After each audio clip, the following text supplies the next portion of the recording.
mundo tá cansado de saber que o Peter é um grande bobalhão, mas até mesmo com ele acontecem coisas sérias, como na vez em que ele foi atacado por sua chefe no trabalho e ninguém acreditava nele. E por causa disso, o coitado foi obrigado a fazer coisas bastante humilhantes. Ficou curioso? Então fica aí que vamos dar uma olhada no dia que o Peter foi atacado no trabalho.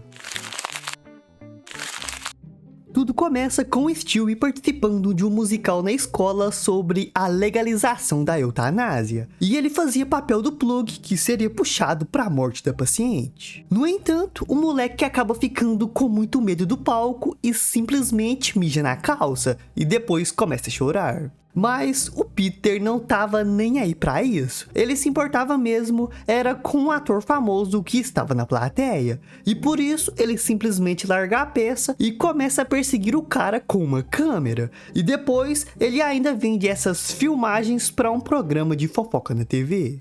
Muito empolgado com tudo isso, o Peter usa o dinheiro que ele conseguiu para comprar uma câmera profissional e decide virar um paparazzi, um cara chato que ficava perseguindo famosos com uma câmera e fazendo perguntas inconvenientes. Ed Murphy, que negócio foi aquele entre você e a prostituta Traveco? Bernie Mac, como morreu? Oprah, por que você é tão gorda? Don Cheadle. Então, depois de levar uma surra, os óculos do Peter acabam sendo completamente destruídos, junto com a câmera dele. E por isso, ele termina sendo obrigado a usar lentes de contato e a voltar para seu antigo emprego na cervejaria. No entanto, assim que Angela, a chefe do Peter, vê ele sem óculos, ela começa a achá-lo mais atraente, apesar dele não ter mudado praticamente nada. Mas alguma coisa maluca desperta dentro dessa mulher, porque ao ver o Peter sem óculos, ela começa a enxergá-lo dessa maneira aqui, com olhos grandes e azuis e cílios bastante compridos. E como se isso não fosse bizarro o suficiente, Angela ainda começa a ter algumas fantasias malucas, com o Peter nadando de uma forma bastante sensual junto com o golfinho. E no final, o golfinho ainda faz isso daqui. Essa mulher tem probleminha. Mas enfim, o fato é que Angela fica muito atraída pelo Peter e faz algumas coisas que ela não deveria.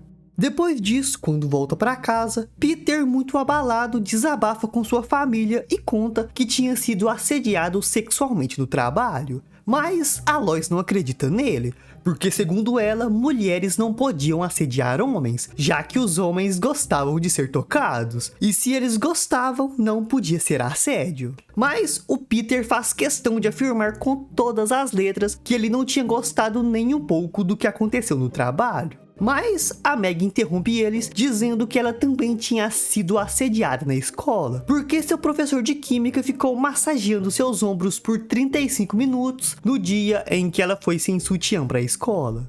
E segundo a Lois, isso sim era considerado assédio, um homem velho se aproveitando de uma jovem indefesa, que não era o caso do Peter, portanto o que aconteceu com ele não era assédio.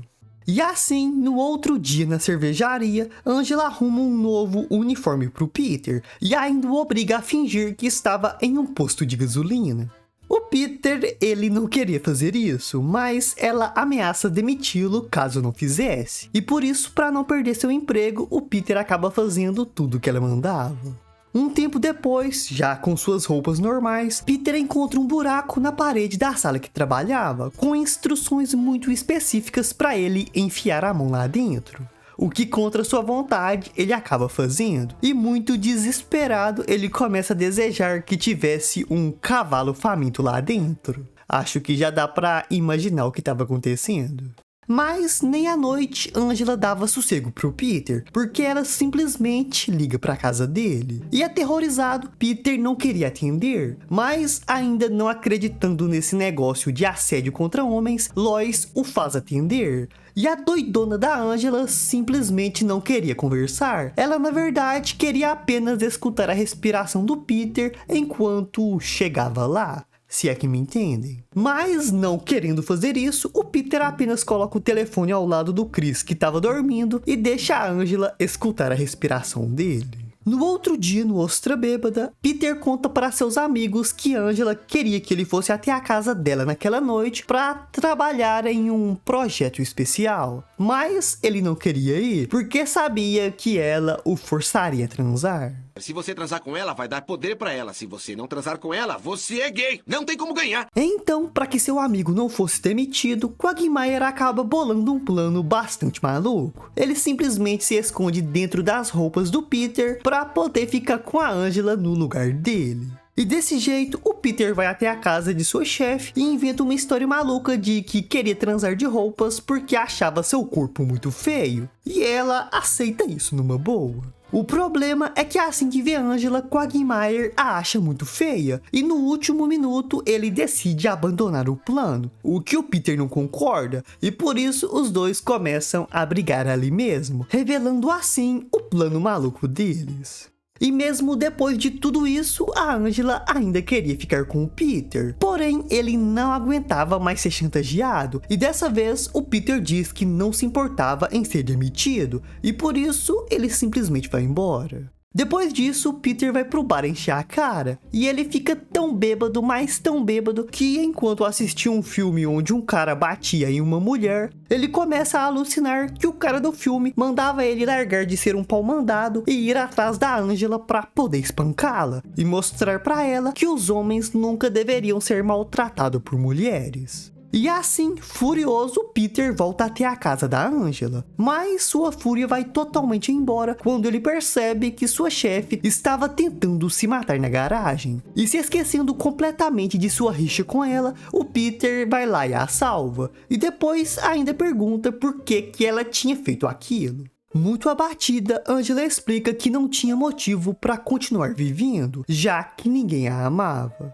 Inclusive, ela comenta que não ficava com ninguém já faziam 10 anos. E depois que o Peter a rejeitou, ela entendeu isso como sendo um alerta de que ninguém nunca mais a amaria.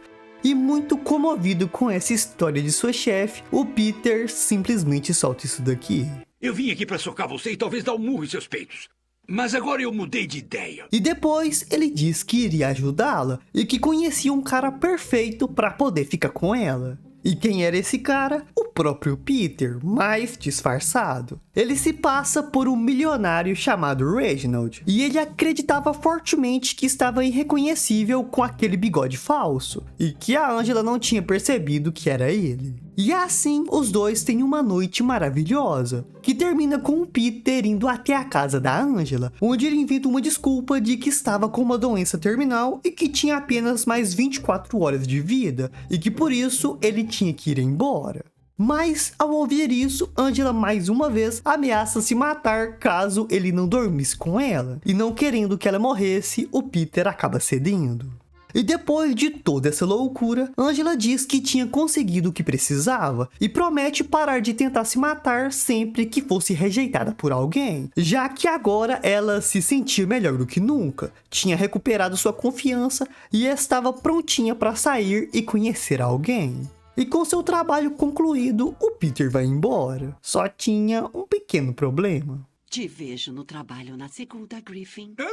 Depois disso, no bar, Peter começa a se gabar para seus amigos como ele havia conseguido seu emprego de volta e feito com que sua chefe parasse de assediá-lo. Mas eles apontam que tinha um pequeno problema nesse plano do Peter. Ele havia traído a Lois. Mas o gênio do Peter explica que não traiu, porque ele havia usado o Mort para fazer o trabalho sujo.